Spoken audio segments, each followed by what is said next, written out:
اپنا گریبان چاک، justice retired doctor Javed Iqbal.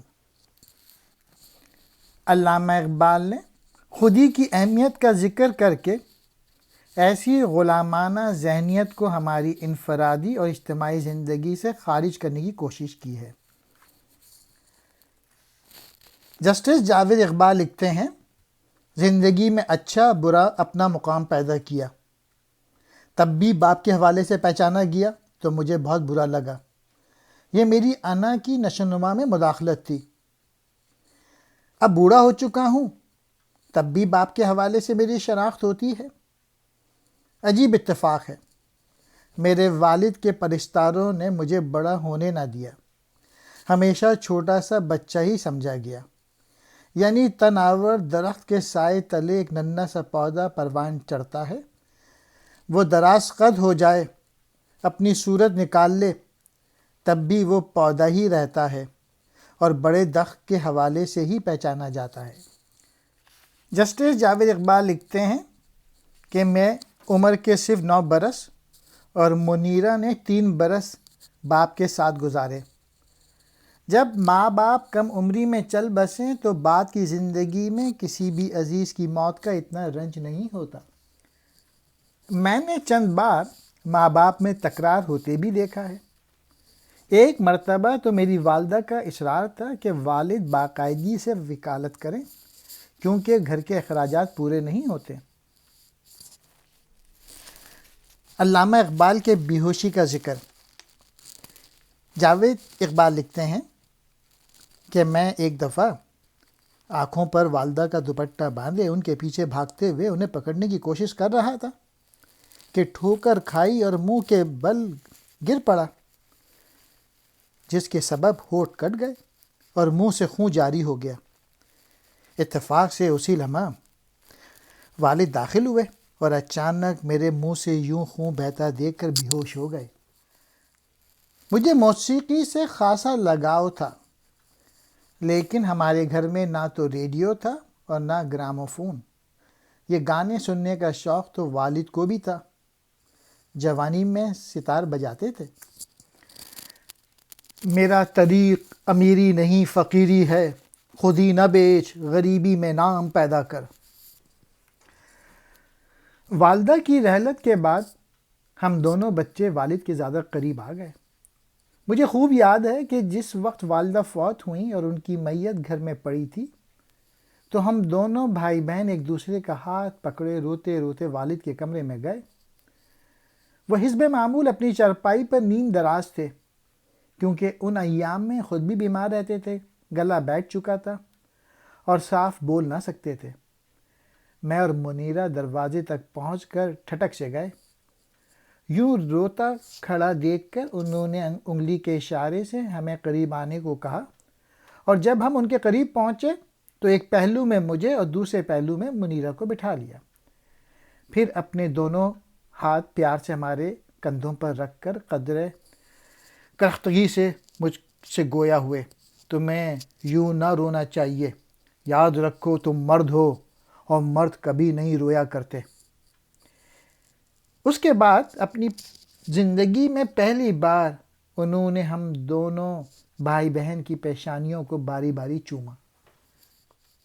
اپنے والد علامہ اقبال کو 20 مرتبہ خود بخود مسکراتے یا روتے دیکھا۔ جب کبھی تنہائی میں علامہ اقبال بیٹھتے، اپنا کوئی شعر گنگناتے تو ان کا بے جان سا ہاتھ عجب تغافل کے عالم میں اٹھتا اور فضا میں گھوم کر اپنی پہلی جگہ پر آ گرتا۔ والدہ کے انتقال کے بعد علامہ اقبال نے خطاب لگانا بھی ترک کر دیا تھا۔ ایک دن میں نے انہیں عصر نو خطاب شروع کرنے کو کہا تو مسکرا کر بولے، میں اب بوڑھا ہو چکا ہوں۔ میں نے پھر کہا، لیکن ابا جی، ہم تو آپ کو جوان دیکھنا چاہتے ہیں۔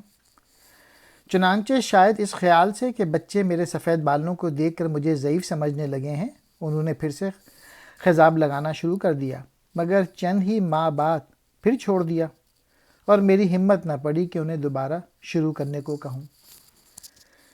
والد کی خواہش تھی کہ میں تقریر کرنا سیکھوں، اس کے علاوہ وہ یہ بھی چاہتے تھے کہ میں کشتی لڑا کروں۔ چنانچہ اس سلسلے میں میرے لیے گھر میں ایک اکھاڑا بھی کھدوا دیا تھا۔ والد کے عقیدت مندوں میں ایک حجازی عرب بھی تھے جو کبھی کبھار آتے تھے اور انہیں قرآن مجید پڑھ کے سنایا کرتے تھے۔ میں نے بھی ان سے کچھ عرصے کے لیے قرآن مجید پڑھا۔ والد جب بھی ان سے قرآن مجید سنتے مجھے بلوا بھیجتے اور اپنے پاس بٹھا لیتے۔ ایک بار انہوں نے سورہ مزمل کی تلاوت کی تو آپ اتنا روئے کہ تکیہ آنسوؤں سے تر ہو گیا۔ جب وہ ختم کر چکے تو آپ نے سر اٹھا کر میری طرف دیکھا اور بولے، تمہیں یوں قرآن پڑھنا چاہیے۔ اسی طرح مجھے ایک بار مسدس حالی پڑھنے کو کہا، اور خاص طور پہ وہ بند۔ جب قریب بیٹھے ہوئے میاں محمد شریف نے دہرایا، وہ نبیوں میں رحمت لقب پانے والے، تو آپ سنتے ہی آپ دیدہ ہو گئے۔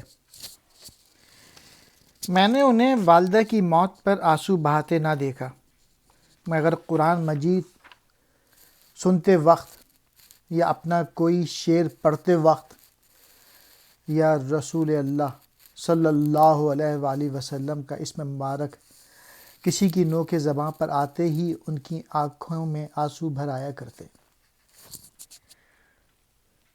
اگر میں کبھی غلطی سے اپنے قمیضوں یا شلواروں کا کپڑا بڑھیا قسم کا خرید لاتا تو علامہ اقبال بہت خفا ہوتے اور کہتے، تم اپنے آپ کو کسی رئیس کا بیٹا سمجھتے ہو؟ تمہاری طبیعت میں امیری کی بو ہے، اور اگر تم نے اپنے یہ انداز نہ چھوڑے تو میں تمہیں کھدر کے کپڑے پہنوا دوں گا۔ والد کو معلوم تھا کہ مجھے بڑی بڑی شخصیتوں کے آٹوگراف لینے کا شوق ہے، گو وہ میری اس عادت کو نہ تو برا سمجھتے تھے اور نہ سراہتے تھے، مگر مئی 1936 کی ایک شام انہوں نے مجھ کو خاص طور پہ بلوایا اور کہا، ہمارے یہاں ایک مہمان آ رہے ہیں، جب وہ آ کے بیٹھیں تو تھوڑی دیر بعد کمرے میں داخل ہو اور ان سے آٹوگراف لینے کی درخواست کرو۔ چنانچہ جب مہمان تشریف لے آئے تو میں نے ان کے حکم کے مطابق کمرے میں داخل ہوا۔ والد کے ساتھ صوفے پہ ایک دبلے پتلے مگر نہایت خوش پوش شخص بیٹھے تھے۔ ان کی نگاہوں میں عقاب جیسی پھرتی تھی۔ ان کے سفید کپڑوں میں ملبوس ایک دبلی پتلی خاتون بھی تھیں۔ والد نے ان سے میرا تعارف کرایا اور میں نے آٹوگراف کی کتاب آگے بڑھا دی۔ مہمان نے مجھ سے انگریزی میں پوچھا، کیا تم بھی شعر کہتے ہو؟ میں نے جواب دیا، جی نہیں۔ اس پر فوراً دوسرا سوال آیا، پھر تم بڑے ہو کر کیا کرو گے؟ میں خاموش رہا۔ وہ ہنستے ہوئے والد سے مخاطب ہوئے، کوئی جواب نہیں دیتا۔ وہ جواب نہیں دے گا، والد بولے، کیونکہ وہ اس دن کا منتظر ہے جب آپ اسے بتائیں گے کہ اسے کیا کرنا ہے۔ میری آٹوگراف کی کتاب پہ دستخط کر دیے گئے۔ یہ میری خالص پاکستان قائد اعظم محمد علی جناح اور محترمہ فاطمہ جناح سے پہلی ملاقات تھی۔ تب قائد اعظم کو پنجاب میں زیادہ لوگ نہ جانتے تھے اور مسلم عوام پاکستان کے تصور سے ابھی روشناس نہ ہوئے تھے۔ بہرحال میں نے اس مختصر سے عرصے میں یہ اندازہ کر لیا کہ والد ان کی کس قدر عزت کرتے ہیں۔ آخری ایام میں والد کی نظر بہت کمزور ہو گئی تھی، اس لیے مجھے حکم تھا کہ انہیں ہر روز صبح انقلاب یا زمیندار اخبار پڑھ کے سنایا کروں۔ اگر کسی لفظ کا تلفظ غلط ادا کر جاتا تو بہت خفا ہوتے۔ علامہ اقبال کی وفات سے کوئی 2-1 ماہ پیشتر ایک شام پنڈت جواہر لال نہرو ان سے ملنے کے لیے آئے۔ والد نے مجھے حکم دیا تھا کہ میں پنڈت نہرو کے استقبال کے لیے باہر کھڑا ہوں۔ میں نے تعجب سے پوچھا، پنڈت نہرو کون ہیں؟ فرمایا جس طرح محمد علی جناح مسلمانوں کے لیڈر ہیں اس طرح پنڈت نہرو ہندوؤں کے سربراہ ہیں۔ ہم پنڈت نہرو کے انتظار کرتے رہے، جب وہ باہر تشریف لائے تو میں نے انہیں السلام علیکم کہا اور انہوں نے ہاتھ جوڑ کے سلام کا جواب دیا، میرے سر پہ ہاتھ پھیرا اور پھر نہایت شفقت سے میرے کمر میں بازو ڈال کر میرے والد کے ساتھ کمرے میں داخل ہوئے۔ والد انہیں بڑے اتفاق سے ملے اور صوفے پہ بیٹھنے کو کہا، لیکن پنڈت جی نے نیچے فرش پر بیٹھنے پر اصرار کیا۔ بھلا آخر وہ فرش پر چوکڑی مار کے بیٹھ گئے اور والد بستر پہ لیٹے ان سے باتیں کرنے لگے۔ مجھے خاص طور پہ حکم تھا کہ جب بھی ان کے پاس لوگ بیٹھے ہوں اور کوئی بحث و مباحثہ ہو رہا ہو تو میں وہاں ضرور موجود ہوں، لیکن مجھے ان کی باتوں میں کوئی دلچسپی نہ ہوا کرتی تھی کیونکہ وہ میری سمجھ سے بالاتر ہوتی تھیں۔ عموماً موقع پا کے میں وہاں سے کھسک جایا کرتا تھا، جس پر انہیں بہت رنج ہوتا اور وہ اپنے احباب سے کہتے، یہ لڑکا نہ جانے کیوں میرے پاس بیٹھنے سے گریز کرتا ہے۔ دراصل اب وہ تنہائی بھی محسوس کرنے لگے تھے اور اکثر اوقات افسردگی کے ساتھ کہا کرتے تھے، سارا دن یہاں مسافروں کی طرح پڑا رہتا ہوں، میرے پاس آ کر کوئی نہیں بیٹھتا۔ علامہ اقبال کی آخری رات 20 اپریل 1938۔ ان کی چارپائی گول کمرے میں بچھی تھی۔ عقیدت مندوں کا جمگھٹا تھا۔ میں کوئی 9 بجے قریب کمرے میں داخل ہوا تو پہچان نہ سکے۔ پوچھا کون ہے؟ میں نے جواب دیا میں جاوید ہوں۔ ہنس پڑے اور بولے، جاوید بند کر دکھاؤ تو جانے۔ رات کے تقریباً 10 بجے آنٹی ڈورس نے منیرہ کو لے جانے کو کہا کیونکہ یہ ان کے سونے کا وقت تھا، مگر وہ بولیں، آنٹی ڈورس تھوڑی دیر اور۔ والد نے مسکراتے ہوئے آنٹی ڈورس سے انگریزی میں کہا کہ اس کی چھٹی حس اسے آگاہ کر رہی ہے کہ آج باپ سے آخری ملاقات ہے، اس لیے اسے کچھ دیر یہیں رہنے دو۔ بلا آخر منیرہ والد کے ساتھ بستر میں سو گئیں اور آنٹی ڈورس اپنی گود میں اٹھا کے اندر لے گئیں۔ اس رات ہمارے ہاں بہت سے ڈاکٹر آئے ہوئے تھے۔ ہر کوئی ہراساں دکھائی دیتا تھا کیونکہ ڈاکٹروں کے بورڈ نے کہہ دیا تھا آج کی رات مشکل سے کٹے گی۔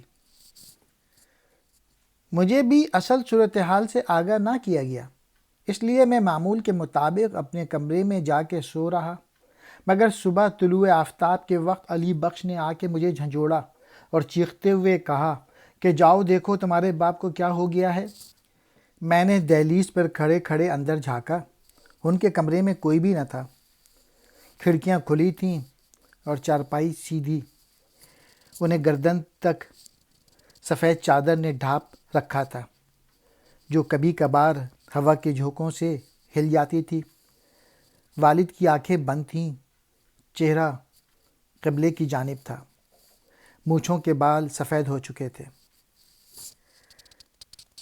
شام 4 بجے قریب جنازہ اٹھا علامہ اقبال کا۔ چارپائی کو لمبے لمبے باز باندھے گئے تھے تاکہ بیک وقت زیادہ سے زیادہ لوگ کاندھا دے سکیں۔ جنازہ 1000 لوگوں کے ساتھ اسلامیہ کالج کے گراؤنڈ میں پہنچا۔